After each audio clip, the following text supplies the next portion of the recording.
that tool to make sure you're successful, okay? So thank you for being here. I know you're kind of voluntold as we say it, but I do believe this is a very critical skill set. So please listen to these folks, learn from it, and more importantly, if you want to follow up at the end of it, get with one of these individuals and follow up, right? Because I know sometimes sitting in the audience, yeah, you can get the north-south, everything's good, but sometimes there's that question in the back of your mind, right?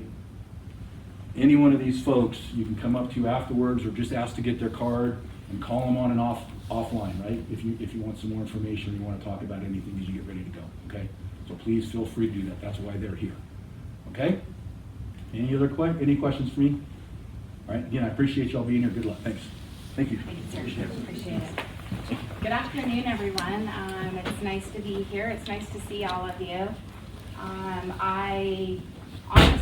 a civilian, so I'm trying to put myself, look through a different set of lenses and put myself in your shoes and maybe try to understand what you might be feeling or experiencing. I work for the state. I work for the Nevada Department of Veteran Services.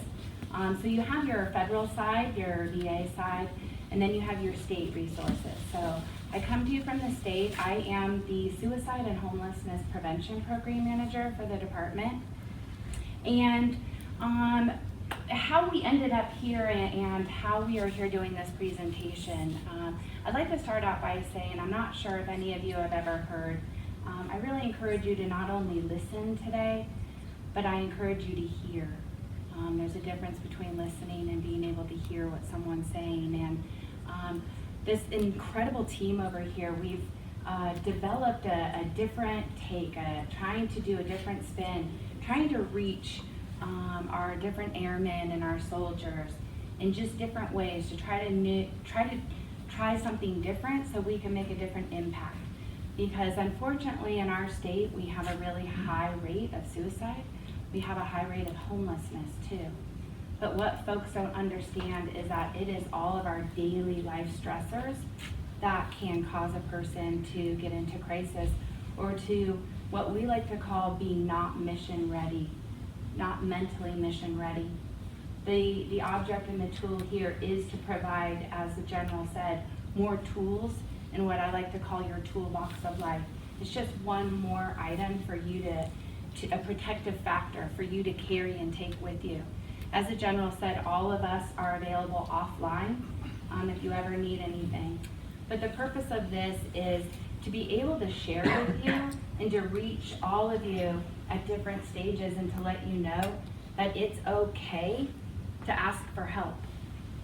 Okay, we all need to understand that sometimes we all come from different backgrounds, different cultures, right? And all of you are going to learn really quickly that you need to learn to work together as a team. You need to be there for one another.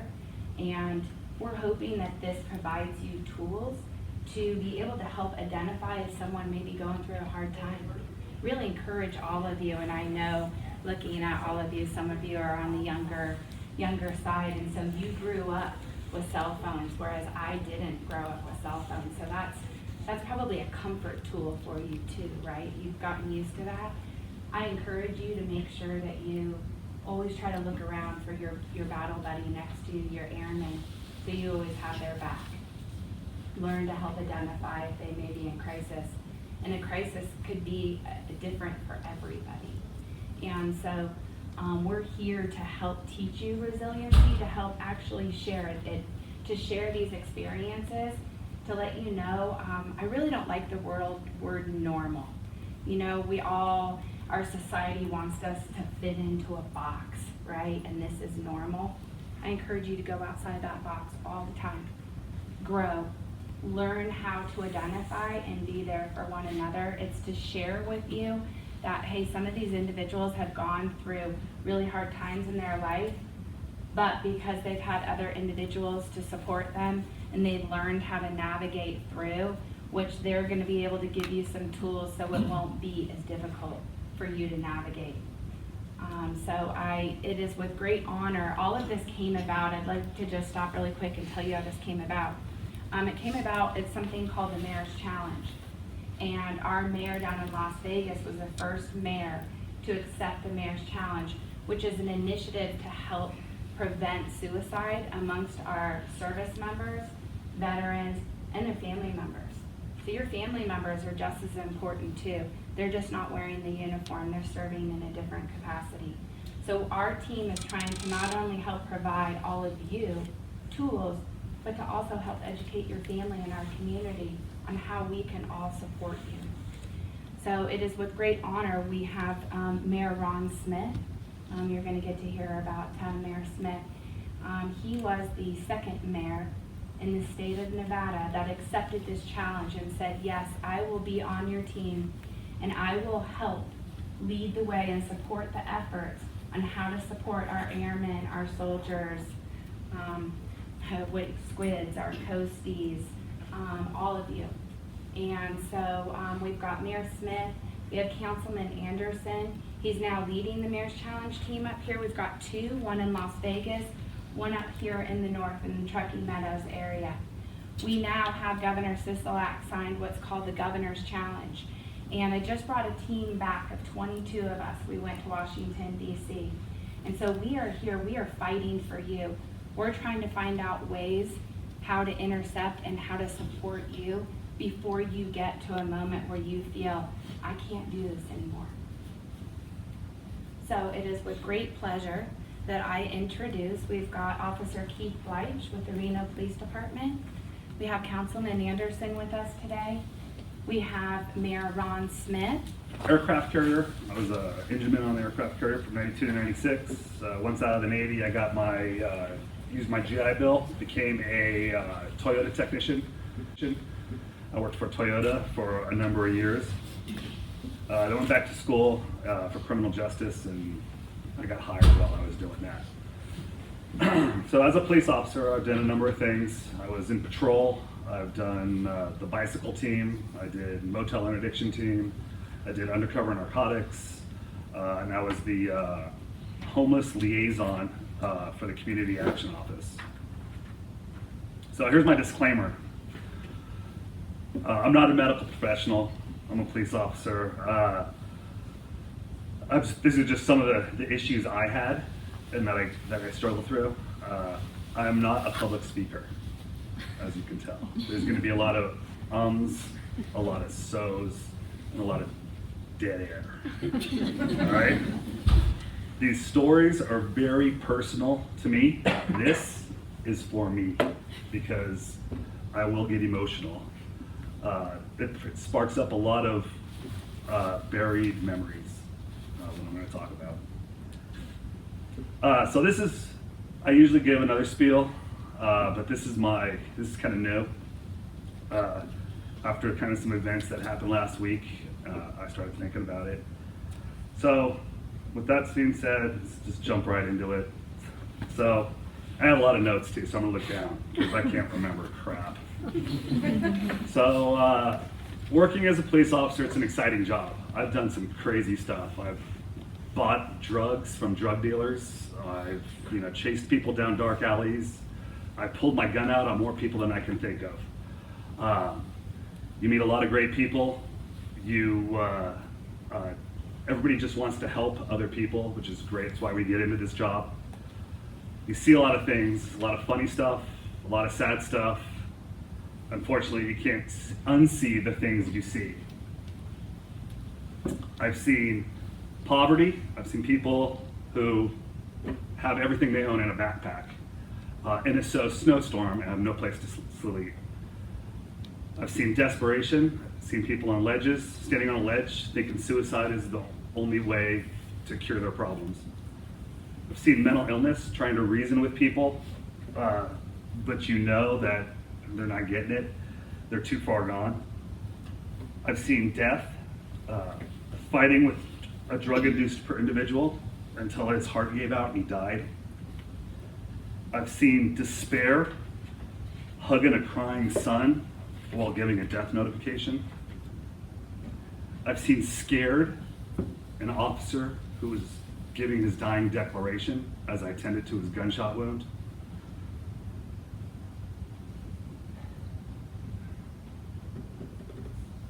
I've seen stress, keeping all the stuff bottled up inside me. See, I told you, it's gonna come out. Where I had panic attacks. I wish that's all just I wish that's all the stuff I've seen in my 15-year career as a police officer. I've also seen both my parents pass away. I've watched them take their last breath. That was an outside of work, but it was an unbelievable amount of stress, which stacked on top of the other stuff from work. It started to weigh on me. Fortunately, during one of the episodes I had, or incidences I had, I was forced to go see a psychologist.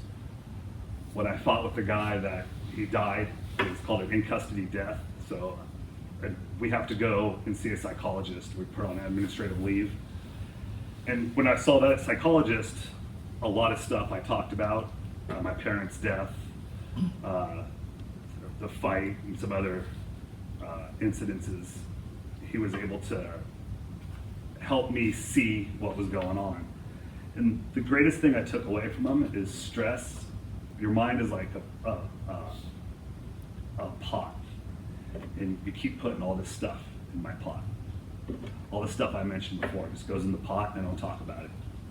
And then one day, something triggers it, and your pot overflows, and you're a bubbling mess, or you do something that you regret doing.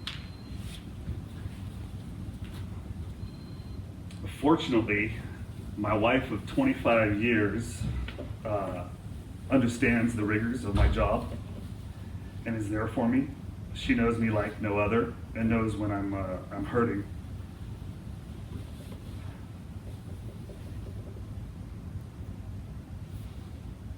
This is gonna get me. I'm also surrounded by a great group of friends.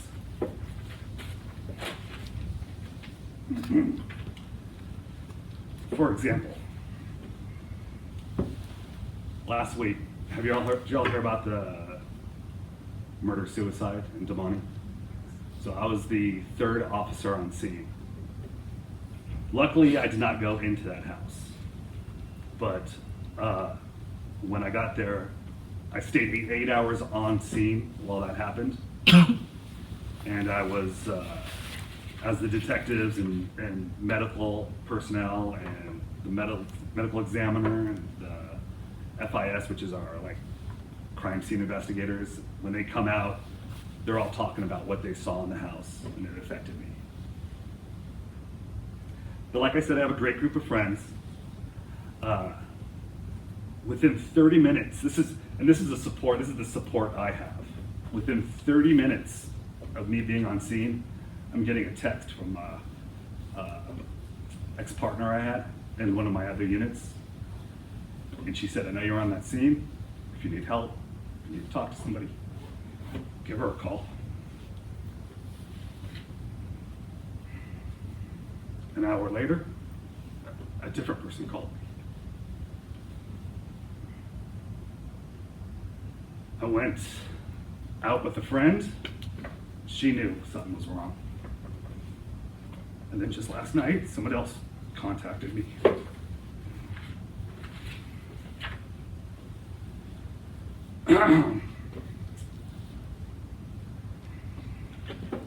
See, told you. Self-assessment.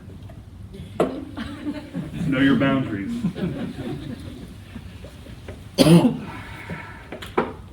So I went home that day and I watched my wife. When I was talking to my wife, I was telling my wife, and I could tell she was evaluating me.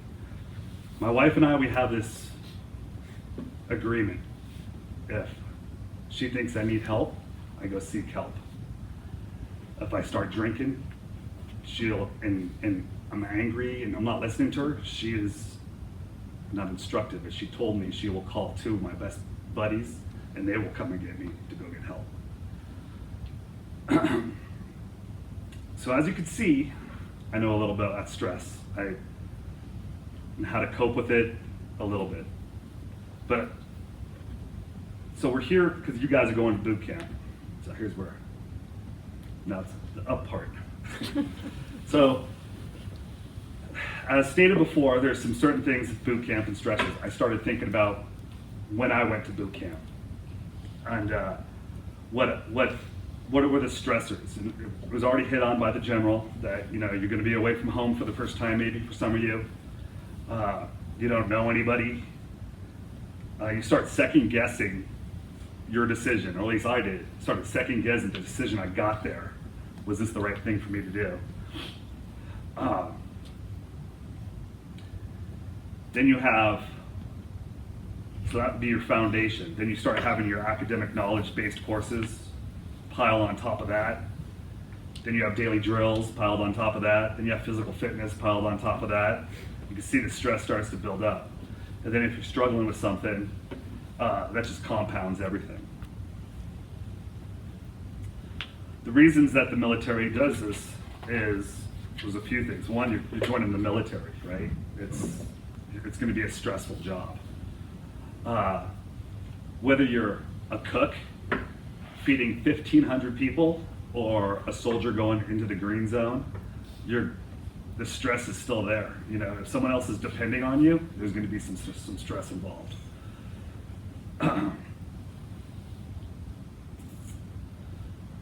Another reason why they do it is, well, for me, it seemed like we did an endless amount of marching, and then I realized this was just building teamwork, and then so you look good at graduation. And then also they're looking for leaders. They're looking for the people that's going to handle the stress, who's going to cope with it, who's going to help others. Those people are going to stand out. So how do you relieve stress in boot camp? So it's probably going to be easier for you guys because of technology these days, but make at least one good friend. I wish I still was in touch with some of the people I was in boot camp with. But you guys will probably be a lot easier because you guys could text them. But make one good friend. When you're feeling overwhelmed, talk to them. You're going to find out that you're not going to be the only one. There's going to be other people that are going to be stressed out also. Self-assess yourself. Know your limits.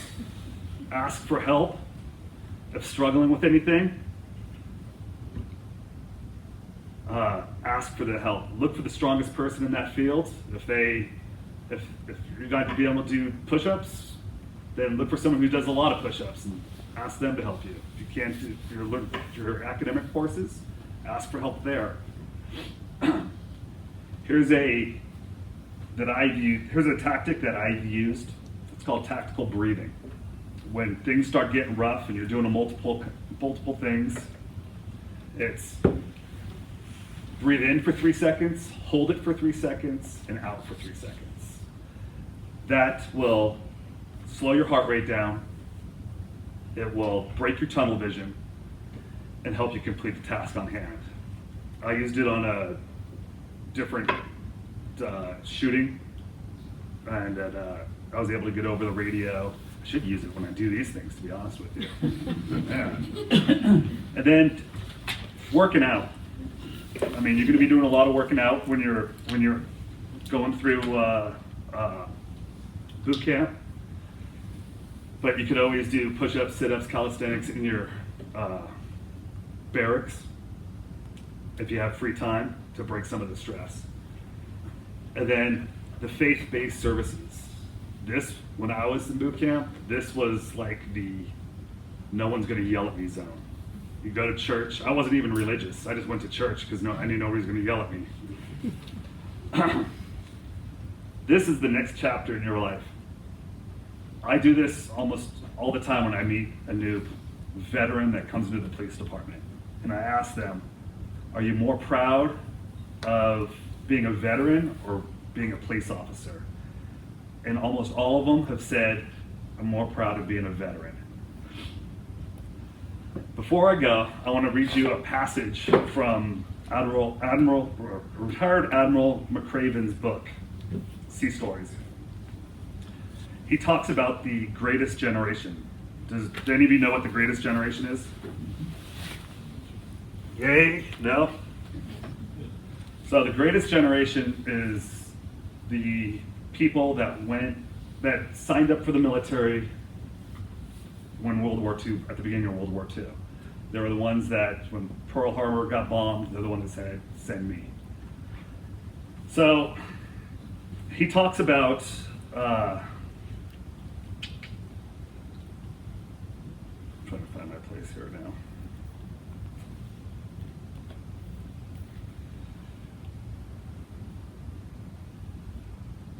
He talks about the how your generation, he thinks, is going to be the newest, greatest generation.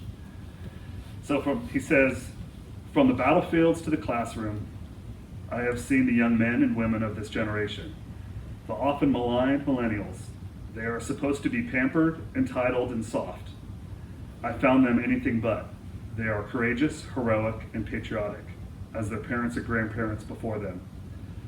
Those who fought and died or were wounded in Iraq and Afghanistan are the same young Americans who are building our bridges, finding the cures, and teaching our youth. They are the men and women who are volunteering to wear the uniform, fight the fires, and protect the people. They are not like my generation. They are better. They are more inclusive. They don't see color or ethnicity or orientation. They value people for their friendships and their talents. They are more engaged. They will not stand by and watch bad things happen to good people. They are more questioning. They want to know why. Why are we going to war? Why are we increasing our debt? Why can't we do anything new and different? They are risk takers, entrepreneurs, givers of their time and energy. Above all, they are optimists. And as challenging as the times may seem right now, this generation believes that tomorrow will be a better day.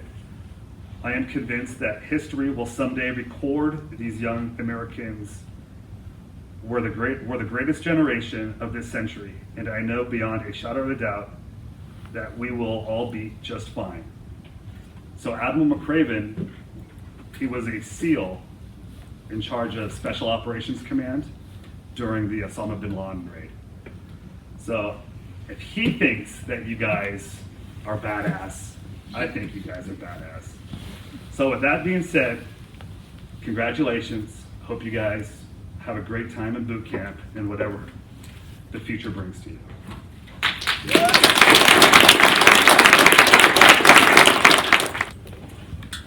You know, thanks for having me today, and I'm going to say you're not going to have a great time in boot camp, but you can make the most of it. And just by you being here today, you're joining our armed forces, where less than 2% of the people this country serve. That puts a moniker in the end of your name when you retire that you'll be proud of forever, whether it's 2 years, 4 years, or 20 years. My youngest son just retired from the Air Force September after 24 years. I have another son that's in the Reno Police Department for 15 years, and I'm proud of both of them. You better have left me a Kleenex. So I'm just going to go through my life a little bit here. Feel free to laugh when you think it's funny, and don't laugh when it's not funny. But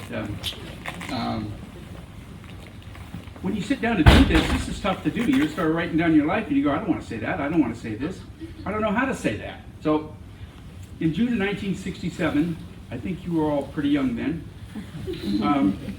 I was a senior in high school. I joined the Navy in June of 1967 on a 120-day delay program and on a buddy program. So I was going with my buddy. 120 days later in October, we reported for service. The draft was in full swing, and I never once thought that I would be avoiding serving my country. I didn't want to go in the Army, I know that. But my dad was in the Navy, and it just felt like the natural thing for me to do. We were taken by bus to Oakland Induction Center, and I don't know if you remember or heard anything about the Vietnam War, but when we pulled up in front, all the protesters attacked our bus and started rocking the bus and telling us we didn't have to go. Made me want to go all the more. My father had served in the Navy at the end of World War II, so I thought, like I said, it was the natural thing for me to do. I wanted to go in the Navy. I actually experienced my first plane ride. They didn't have a lot of planes back then. So I flew from Oakland to San Diego to boot camp. After arriving, you all get a haircut.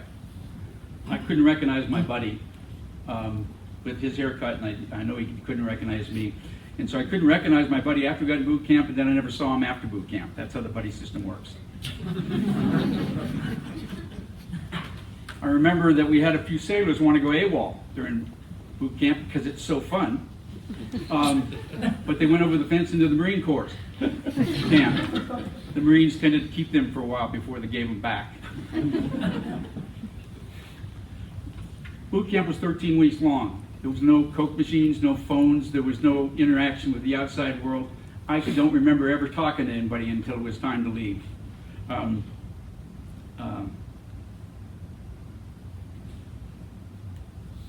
I didn't even see my picture up there. That's a young man. A lot of things have changed with that young man over the years. So after boot camp was 13 weeks old now, and I've got this later in my notes, but I'll tell you right now, everybody gets paid when you're in the service. You get paid twice a month, every month. My first paycheck was $30 for the first 2 weeks and $31 for the second 2 weeks. We had an amazing amount of money to spend. And we were able to buy our plane tickets when we went on leave and everything else. So it was, I don't know how we did it. I know my mother wouldn't lend me any money. She didn't want me to come home. Not really. You know, when you go to boot camp, they have a goal there. And anybody will tell you this. They're there to knock mom out of you. Because mom is your problem. And they knock mom out of you, they make you a man or a woman that is proud of themselves and proud of this country. And I can't think of a better quality than that for anybody that lives in this United States, to be proud of what you do. Excuse me. During my first inspection at boot camp, the company commander got about an inch from my face and started screaming at me. He wanted to know when was the last time I shaved, boy. I had to tell him the truth. I had never shaved. And that day forward, I spent a long time learning how to shave. It was quite the experience. I can remember, I went to basic propulsion engineering school in Waukegan, Illinois, and I think that was 6-month school before I was deployed to the USS Lofberg. But sitting on the USS Lofberg, sitting with people that I worked with, we would sit around and go, man, on the outside we could be making $5 an hour doing this stuff. We thought that was big money at the time. I actually took a job working for Marie Callender's when I got out of the Navy for $1.17 an hour. You spend that on coffee. No, you spend 3 times that much on coffee every day. Okay, after my BP school, I reported in the middle of the night to the USS Lofberg DD-759 and spent the next 2 years aboard the Lofberg, which included 2 tours of Vietnam. On one of the tours, we were scheduled to leave for home when we were scheduled to leave. One of our U-2 spy planes was shot down in the Sea of Japan. So we were diverted and could not communicate to the outside world for fear of giving away our position. Turns out when the crisis ended and we were able to receive mail, one of my letters contained a clipping from the local newspaper showing a picture of the USS Lofberg and station on the South China Sea, so that everybody knew where we were anyway, so we weren't. You know, I'm not going to dwell on this a long time, but everybody has somebody in their life, and I had a lieutenant, and we were in Subic Bay in the Philippines during Christmas. You have somebody in your life that kicks your ass and tells you to get up, pull your bootstrings up, and do what you're supposed to do, do what you're capable of doing. Well, this lieutenant did this to me in Subic Bay on Christmas Day, and I'm going to say 1968. He wanted to know where I was going. I didn't know. I was 19 or 20 years. I didn't care where I was going. I wanted to get through my 4 years of the Navy. He said, you could play baseball. Well, I could. I was a baseball player. But I couldn't play baseball for the Navy because you have to be an All-American at some college before they'll take you on over there. But he put me on the right path.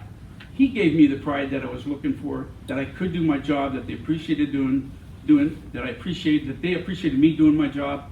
And you know what my job was? I was a boilerman. They don't even have those anymore.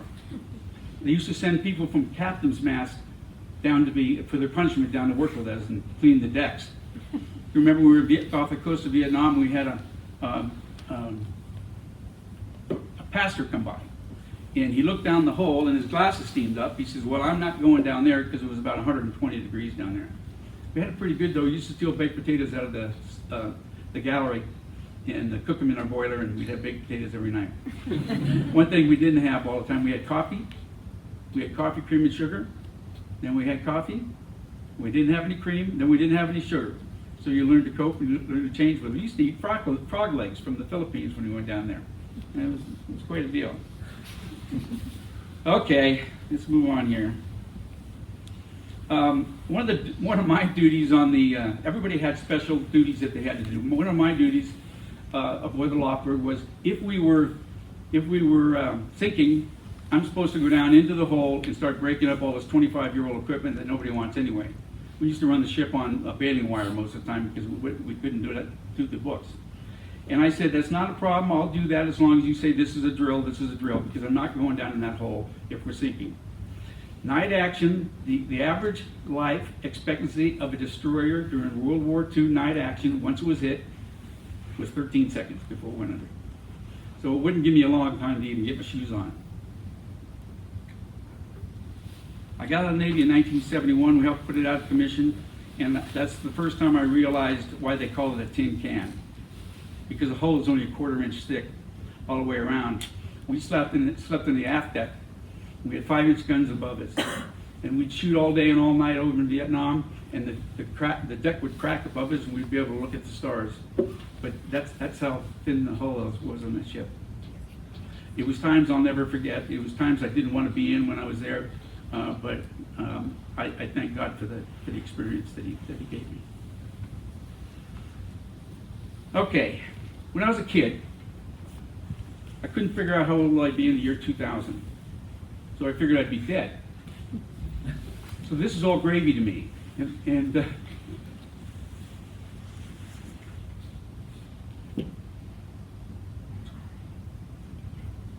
right after I got in the Navy, I went deer hunting. And I drove up to Weaverville, Trinity County. You know where that's at? Give me a minute. Got up there late at night, got up at 4 o'clock the next morning to go deer hunting. Went deer hunting, didn't have any luck, and got home and they said, hey, we need you to go to this party with us. And I said, no, I'm tired, man. I've been up all night. And, no, it's at the Forest Ranger Station. Your cousin's a Forest Ranger. You'll have fun.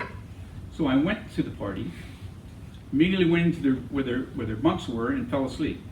At the end of the party, my cousin's wife came up and said, we're going to go. You should get up now. And I said, who's going to drive? Because I knew my cousin had been drinking. She goes, I'm going to drive. So I went out to the car, he got in the back seat, fell asleep. Next thing I know, he's going through the gears. He was driving. As I'm sitting up, the car flips end over end. Ended up on the side of a mountain.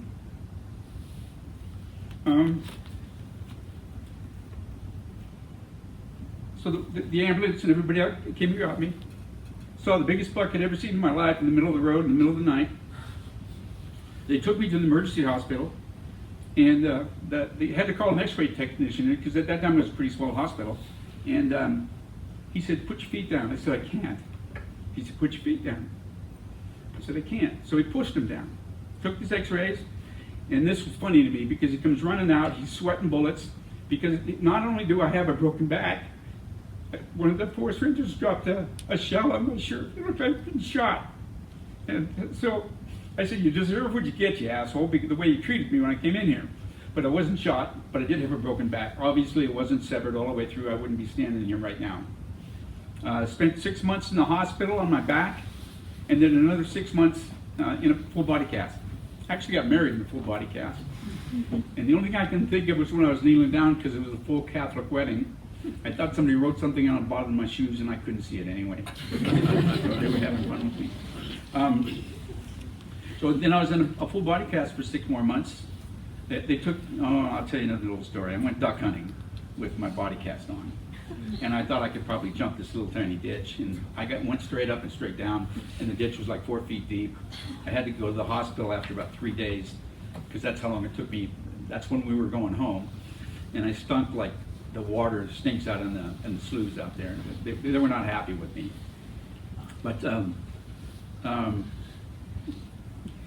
after getting the cast off, I had to wait another 6 months, go back to the doctor. He wanted to look at me, make sure I was healing well. He said, no, you're not. I said, okay. He says, come back and see me in 6 months. And I said, okay, and I never went back and saw him because I needed to get to work. Probably not a good idea, but I'm fine now. My back's probably stronger than you guys' back, but it's I can't bend over and do certain work. So I went to work for a company called Albertsons. I'm sure you're familiar with that. That turned into a 42-year career for me. I retired in July of 2014, not 1914, 2014. It was good. I think everybody I know has been in the grocery business and one time or another either bagging or doing something, but it was a good career for me. In 1979,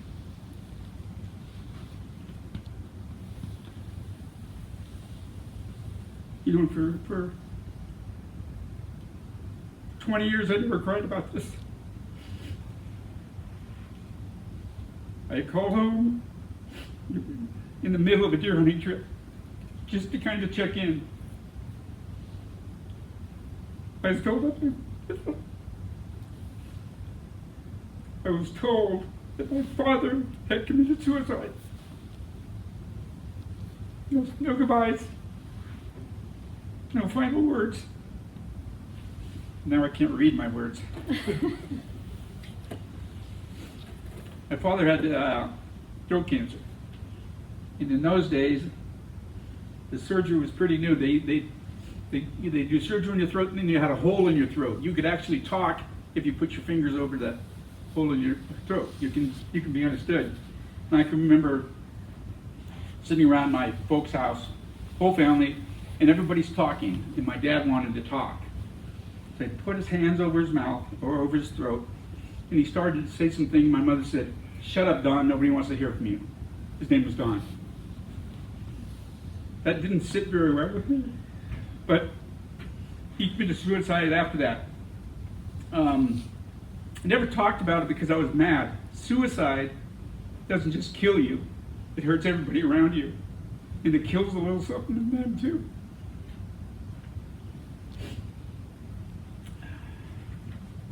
I'm sorry. Okay. So now there's a battle within me.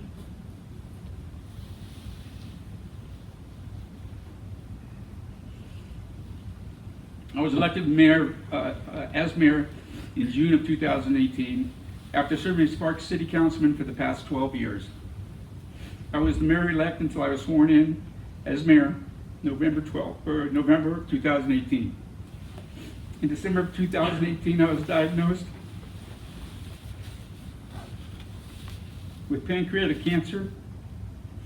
My wife and I had a good cry because we knew that pancreatic cancer had been incurable. It's a killer.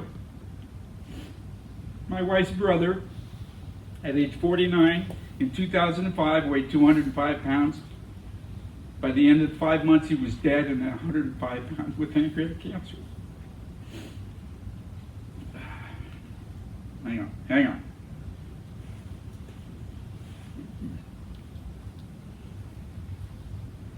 I started chemo of January 2019, and they still have chemo sessions on a weekly basis. Trust me when I say that every week doctors are trying to kill me, and every week your body tries to fight it off. My doctors call me an outlier because I'm basically healthy, except for the cancer. Most patients don't go to the doctor until the cancer has gone too far, and then they are beyond help, and it's a shame to see all the cubicles at the cancer center full every day I'm there. A lot of people with cancer. It's a shame because you think you get to be my age, which is 70, you shouldn't have to worry about that crap. But you do. And you need to pay attention to what your bodies are telling you, whether you're 19, 20, or 70 years old. Because it's telling you something's wrong and you need to check on it. I have 3 doctors as of now. I have 3 doctors, and as of now, I don't require surgery and may not ever have to have surgery.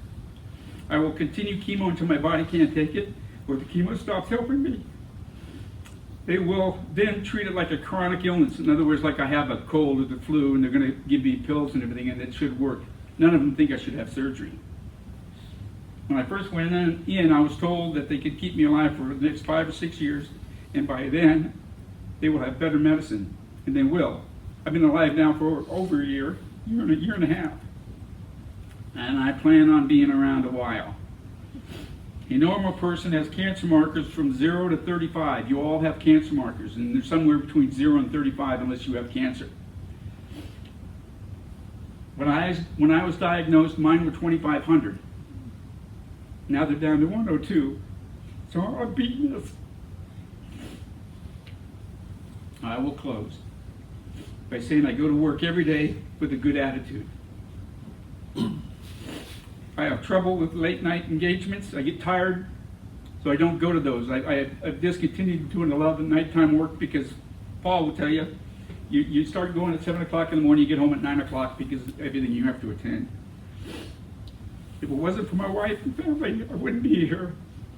We just celebrated our 40th anniversary last week. She's been my rock. And she's also been my boss because she bosses me around and tells me what to do and makes me do what I'm supposed to do. So thank you. I'm sorry that I was so tearful, but that's my story.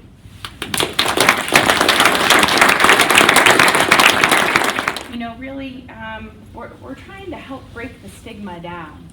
You know, I know that you haven't been off to basic training, and maybe, have any of you heard death by PowerPoint yet? Any of you heard that term? They will. Yeah, a few. They will, yeah. So you're going to hear death by PowerPoint, which, being a civilian, from what I've heard, it's the good old suicide prevention talk, and it's just you sit and go through these one slide after another of a PowerPoint slide, and it's gotten the term death by PowerPoint. We're trying to provide a different opportunity, and that's what this was for you today. Hoping you could hear and get the message that it's daily life stressors. Everyone always thinks, oh, it's mental health, it's depression, it's anxiety. It's daily life stressors, everyone. And so that's what we were hoping to share, an opportunity, and that these stories could just help everybody understand that it's okay.